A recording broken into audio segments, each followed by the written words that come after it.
다시 가족들하고 올라갈 거야 서울에. 안 올라올 사람들은 팔긴 하겠다. 네. 근데 저는 이번에는 물량 많이 안 나올 걸로 봅니다. 그러면 우리가 수싸움 들어가야 되거든요. 그럼 정부에서는 어떻게 할까요? 그래 니들 안 팔 거 알았어 이러고 가만히 있을까요? 혁띠 풀을까요? 프로젝트. 혁띠 풀러서 이 새끼들 니들도 마군이다. 니들도 다주택자들 이 새끼들 니들이 감히 내 말을 거역해? 비거주 1주택자 니들 팔아야 될 거 아니야? 그러면서 이제 혁띠로 막 두들겨 패겠죠. 채찍질을 하겠죠. 그 채찍질이 뭘까요, 여러분? 세금을 올리겠죠. 무슨 세금이에요? 보유세. 네, 안녕하세요. 소쿨입니다. 오늘은 내 집 마련 수강생 초사랑님을 모셨습니다. 안녕하세요, 초사랑님. 안녕하세요. 네, 간단하게 시청자분들은 처음 뵐 테니까 소개해 주시겠어요? 네, 안녕하세요. 지금 무주택자이고요. 내 집 마련 위해서 공부 중입니다. 2년 전에 선생님한테 수업을 듣고 다시 한번 재수강을 한. 지난번에 초사랑님이 경매 거여 아파트 네. 입찰한다고 그래서 제가 구경을 한번 갔었잖아요. 네. 입찰한 장에. 네. 그래서 제가 칼럼도 한번 올렸었는데 여기 지금 사진 보이시죠? V 이러고 있었는데 5월 9일 이후에 이제 다주택자 급매물장은 끝났고 지난주에 그럼 이제 앞으로 시장이 어떻게 될까? 네. 일반인들은 가장 그게 궁금해요. 궁금하죠. 집값이 오를지 떨어질지. 다주택자들은 이제 세금 8억 2천을 낼 바에 양도차익이 10억이 났는데 지금 앞으로 더 오르긴 하겠지만 그냥 이쯤에서 그냥 세금 조금 냈고 10억 차익 난 거를 팔자 이렇게 해서 많이 팔았단 말이에요. 네. 정점은 1월 달에 서울 아파트 기준으로 저희는 서울 아파트 기준으로 말씀드립니다. 5만 건까지 떨어졌던 서울 아파트 매매 물량이 이 대통령의 다주택자 압박으로 8만 건까지 늘어났단 말이에요. 그런데 지금 여기서 다시 6만 5천 건으로 줄어들고 있어요. 네. 지금 이 상황이라서 지금 내 집 마련을 하려고 초사랑님도 현장에 가서 이제 금매를 잡으려고 보면은 물건이 없죠. 없어요. 전화하면 사장님들 뭐라고 그래요? 물건이 없다. 다주택자 물건들은 이제 다 사라졌다. 아니 네. 거래가 안 되죠. 이제 네. 법적으로 거래가 안 되는 겁니다, 여러분들. 그리고 이제 그럼 1주택자 물건도 있을 거 아니에요. 네. 그거는 이제 갈 때마다 몇 천씩 막 1억씩 올라가 있어요. 그리고 그분들이 또 그러는 것도 같더라고요. 내가 갈 데가 물건이 없다. 네네. 내가 이걸 파는 이유는 보통 1주택자들이 물건을 파는 이유는 팔고 이제 이사 가려고 갈아타기로 가지 이 물건 팔고 무주택으로 뭐 그 몇 억 들어가 있던 돈 다 꺼내갖고 주식하거나 뭐 코인하거나 이러려고 파는 건 아니잖아요. 그렇죠.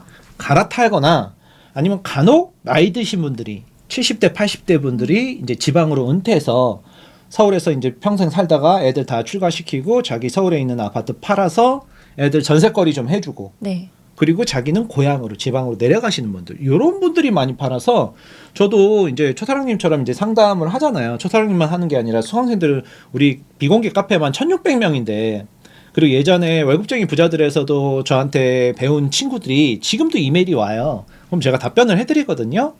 답변하세요. 월급쟁이 부자들에서 제 수업을 들으신 분들만. 수업 안 들은 사람들은 내가 안 하죠. 그래서 이메일 상담이 오면 어떻게 해서 금매를 잡았단 말이에요. 그래서 계약까지 다 끝나고 잔금까지 다 치러서 매도자가 몇 살이냐 제가 항상 물어봐요. 좀. 그러면은 제일 많은 게 70대예요. 맞아요. 거의 80%가 7, 80대. 그런 특이점을 봤을 때 이제 그분들이 왜 파냐.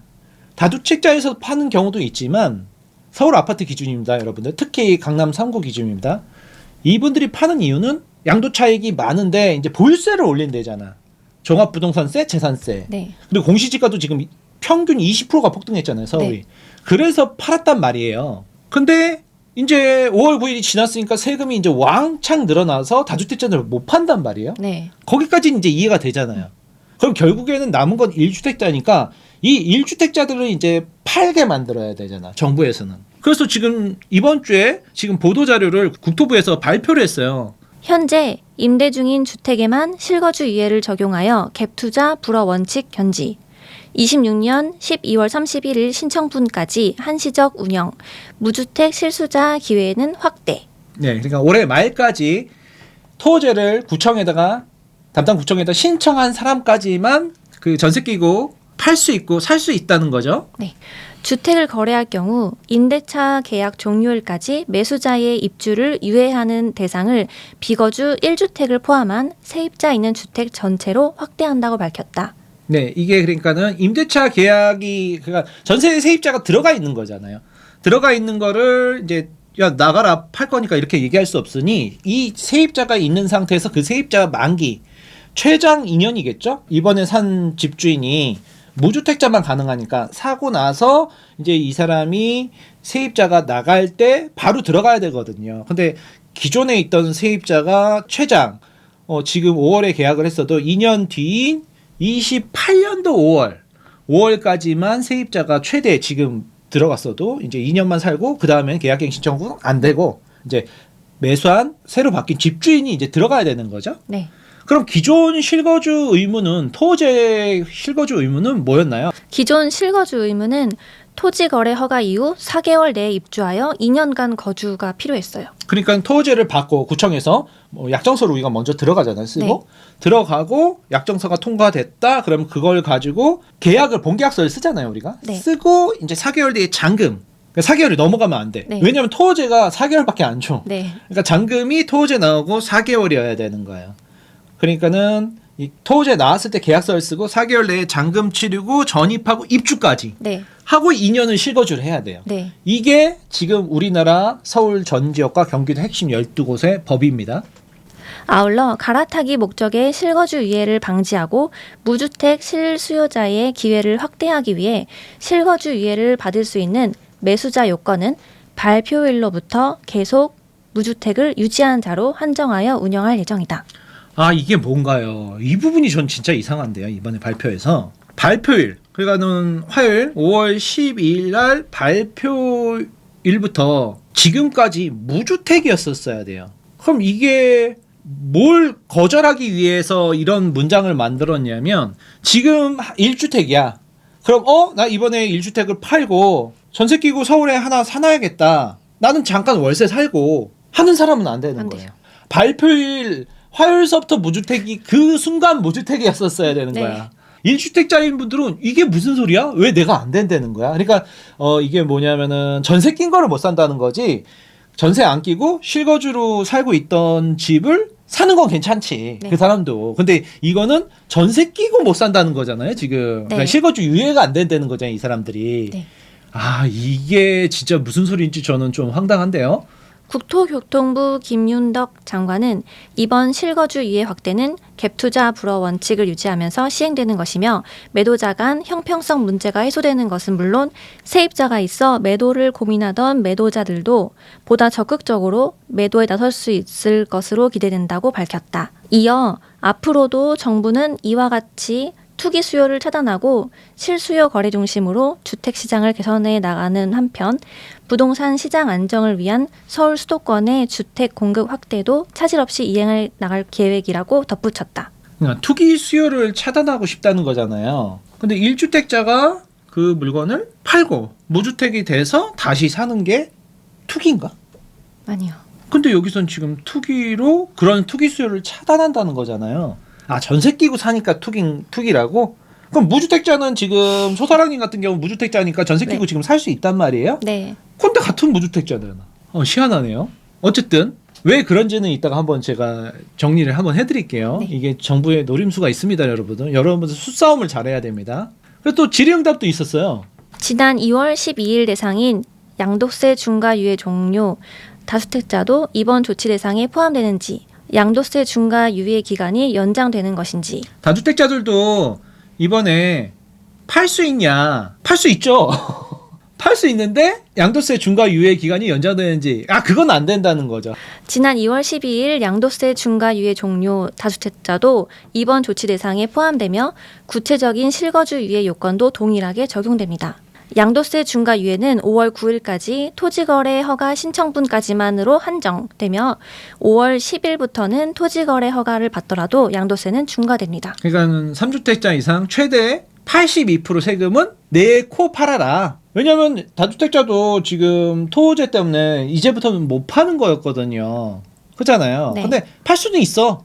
다주택자든 2주택자든 1주택자든 다 팔 수는 있는데 새낀 물건을 이번에 전부 다 해제해 준 거니까 새낀 물건을 이럴 거면 토제를 해제하는 게 낫지. 토제를 해제한 거잖아요. 근데 토제 해제는 아니래. 그럼 갭투자 아닌가? 갭투자도 아니래. 아이고 참 이게 말을 이렇게 맞추다 보니까 정부 스스로도 지금 말이 꼬였어요 계속. 중첩되고 자기 한 말을 부정하면 안 돼. 하지만 반대되는 얘기를 해야 돼 지금. 참 공급이 없으니까 지금 계속 이렇게 언발에 오줌 누기식으로 급처방을 이렇게 내리고 있는 겁니다. 1주택자가 발표일 이후 허가 신청 전까지 주택을 팔 경우 이번 실거주 유예 대상에 포함되는지, 이번 실거주 유예 대상은 발표일 26년 5월 12일부터 계속 무주택자를 유지한 자이며 발표일 이후 주택을 매도하여 무주택자로 전환되었더라도 이번 실거주 유예 적용 대상이 아닙니다. 아니 발표일 화요일서부터 그 올해 말까지 자기가 팔아서 무주택을 됐는데 실거주 유예 적용 대상이 아니라는 거는 이거는 전셋기구는 못 산다는 거잖아요. 왜? 그럼 이 사람들은 갈아타지 말라는 거야? 1주택자만 사라는 거잖아요. 전셋기구는 사지 말고. 이게 왜 그러냐면 지금 여러분들 아시겠지만 올해부터 최소 3년에서 5년 동안 서울 입주 물량이 역대 40년 동안 최저예요. 지금 정부에서도 답이 없어요. 답이. 1월부터 이재명 대통령이 말했던 그 다주택자들 뭐 투기꾼들 마귀들 막 압박해서 지금 5월까지 왔단 말이에요. 결국 왔잖아요. 5개월이 지났단 말이야. 한 4개월. 4개월. 그러니까 1년에 3분의 1을 투자했어. 그래서 이렇게 해서 강남 집값이 이렇게 한 50% 올랐던 게 10% 빠졌어. 그래. 거기까지 인정. 아직 그 원래 회복된 가격 실거래가들은 많이 안 찍혔으니까. 15억 거래되던 게 13억에 팔렸다가 다시 15억엔 지금 호가는 안 찍혔어. 실거래가는 안 찍혔어. 지금 호가만 15억이 나와 있지. 인정? 50% 올랐다가 10% 빠진 것도 빠진 거니까. 네. 근데 문제는 뭐예요, 여기서? 전월세가 다 개박살이 났잖아요, 지금. 오늘 소클리 왜 이렇게 막해? 왜 이렇게 화가 나 있어? 그렇지 않아요? 지금 정부의 목표가 여러분들 집값 하락이에요? 아니라니까. 매매 물량 시중에 증가시키는 게 정부의 목표로 설정이 된 거로 저는 제 내피셜로 예측을 합니다. 시중에 물건이 많이 나와. 그럼 가격이 떨어져. 그럼 됐잖아. 근데 지금 그게 강남 얘기라는 거지. 비강남권은요. 지금 가격이 계속 오르고 있는데 서울에서. 그래서 정부에서 지금 신규 공급을 해야 되는데 신규 공급을 못하니까 신규 공급을 서울 같은 경우에 그래도 4만 5천 가구 900만 명 넘게 사니까 4만 5천 가구가 매년 공급이 돼야 아파트뿐만 아니라 서울 주택시장이 안정화된다라고 모든 분들이 얘기를 하거든요. 근데 지금 올해는 그나마 10,000 가구 정도 되지만 내년부터는 서울은 7,000, 8,000대로 입주 물량이 급감합니다. 한 40년 동안 이런 적이 없었죠. 그러니까 이런 신규 물량이 3년, 5년 전에 착공을 시작해서 지금 입주를 해야 되는데 입주를 못하고 있잖아요. 없으니까 입주할 게 4년, 5년 전에 허가 받은 게 없으니까 땅 파고 공사 지었던 게 없죠. 거기다가 지금 전쟁 터졌죠. 지금 물가 폭등하고 유가 폭등하고 시멘트가 폭등하고 지금 난리잖아요. 그러니까는 상황이 쉽지는 않습니다. 다시 매매 가격이 급등하려고 지금 데이터들이 나오기 시작하니까 정부에서 비거주 입주자들 니들 팔아라 이러잖아요. 네. 이번엔 많이 나올 것 같으세요? 아니요. 그죠? 네. 초타랑님이 생각하기에도 이번에 물건 많이 안 나올 것 같죠? 네. 1주택자가 여러분들 왜 팔아야 됩니까? 팔아서 무주택자가 될까요? 내 집 마련했어 서울에. 많이 올랐어. 근데 오른 걸 팔까요? 그럼 아니요. 나는 어디 가서 살아? 네. 지금 나는 세종시에서 지금 아니면 지방에서 잠깐 직장 생활하고 있는데 다시 가족들하고 올라갈 거야 서울에. 안 올라올 사람들은 팔긴 하겠다. 네. 근데 저는 이번에는 물량 많이 안 나올 걸로 봅니다. 그러면 우리가 수싸움 들어가야 되거든요. 그럼 정부에서는 어떻게 할까요? 그래 니들 안 팔 거 알았어. 이러고 가만히 있을까요? 혁띠 풀을까요? 프로젝트. 혁띠 풀러서 이 새끼들 니들도 마군이다. 니들도 다주택자들 이 새끼들 니들이 감히 내 말을 거역해? 비거주 1주택자 니들 팔아야 될 거 아니야. 그러면서 이제 혁띠로 막 두들겨 패겠죠. 채찍질을 하겠죠. 그 채찍질이 뭘까요 여러분들? 세금을 올리겠죠. 무슨 세금이에요? 보유세. 그죠. 양도세를 올릴까요? 1주택자인데? 아니요. 그죠. 네. 12억 이하면 비과세잖아요. 네. 비과세를 막 9억 막 8억으로 낮출까? 아니요. 낮춘다는 지금 얘기하는 사람들도 있는데 그건 조금 무리수고 그죠? 선거 이후에 7월 달에 세제 개편 때 한번 나올 수는 있을 것 같긴 한데 조금 약하게 나오겠죠? 간보기 많이 하잖아요 이번 정권. 그런 보니까는 그건 좀 힘들 것 같고 장기 보유 특별 공제 이재명 대통령이 계속 얘기했었어요. 4월부터 꾸준히 말씀을 하셨죠. 근데 그 기준이 어떻게 될까요? 조만간에 여러분들 발표한답니다. 비거주 1주택자 중에서 투기가 아닌 착한 비거주 1주택자. 야, 이게 무슨 말이야. 그 주관적으로 그걸 어떻게 구분을 해. 원칙을 딱 정해서 비거주 1주택자 다 투기꾼이야. 니들 다 팔아. 그럼 깔끔하게 정리가 되는 건데, 부모 농가주택 지방에 하나 상속받아서 갖고 있고 당신이 비거주 1주택자야? 부모님이 살아? 그건 괜찮아. 그럼 부모님이 이혼했어. 그럼 엄마 한 채, 아빠 한 채, 그 아들이 다 갖고 있어. 그럼 2주택자야. 그건 괜찮은가? 그러니까 그런 기준을 어떻게 정할 거냐고. 애들이 그리고 이제 학업 때문에 이제 대치동에 전세 살면서 자기가 갖고 있는 이렇게 송파에 집은 이제 전세를 놨어. 그럼 애가 몇 학년까지는 여기 이 비거주 1주택이 인정이 되는 거야. 그러니까 이게 뭐냐고 이게 부동산 정책이에요, 여러분들. 그러니까 도대체 뭘 하는지 모르겠어. 나 진짜 이때까지 화 안 내려고 그랬는데 저는 2001년도에 시작했으니까 26년도였는데 26년 동안 이렇게 매주 하는 말을 바꾸는 경우는 저는 처음 봐요. 처음. 거의 일주일 단위로 바로 앞에 했던 말을 바꾸잖아요. 작년 11호 대책 토제 때 했던 말을 지금 정면으로 뒤집고 있잖아요. 그리고 이번에 또 문제가 뭐냐? 대출을 안 풀었어. 네.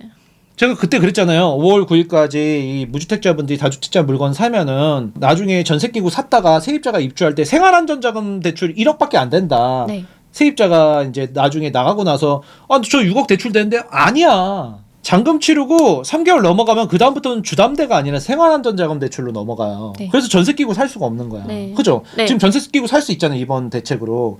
근데 못 사는 이유가 나중에 지금은 대출이 생애 최초로 70%뭐 6억 대출 뭐 다 되는데 연봉만 되면은 되는데 이제 세입자가 나중에 전세금이 뭐 10억짜리 샀는데 5억에 있어.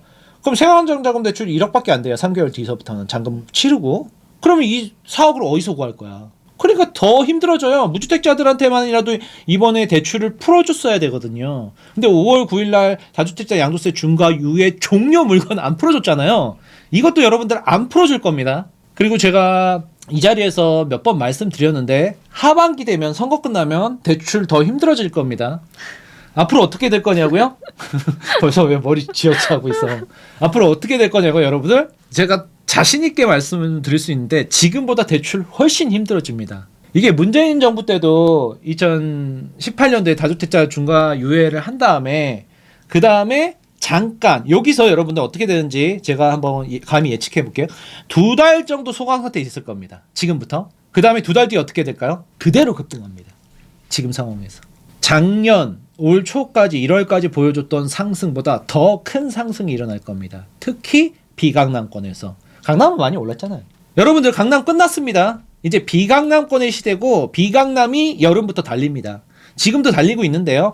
약간 지금은 여러분들 지난주에 5월 9일 다주택자 양도세 중과가 끝나갖고 눈치 보기 장세입니다.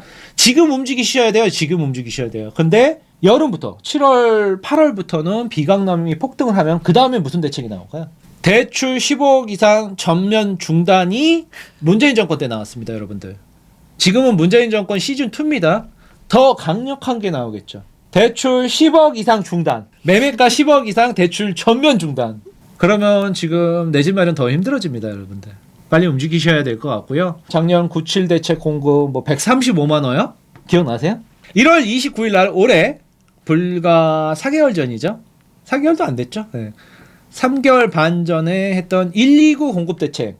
서울 3만 5천 가구, 경기도 6만 가구에서 뭐 9만 가구를 착공하겠다. 노원구 공릉, 태릉 CC 골프장 거기다 아파트를 짓겠다. 과천 경마장 짓겠다. 이제 조금씩 생각나지. 얘기하니까. 다 잊어버리고 있어요. 네. 그거 그때 제가 그랬죠. 다 뻥카라고. 이번 정권 안에 착공 힘듭니다. 여러분들. 용산 기지창. 착공 될까요? 지금 허허벌판인데. 거기는 더 문제가 지금 이번에 오세훈이 추진하고 있었어요. 서울시장. 근데 어떻게 돼요?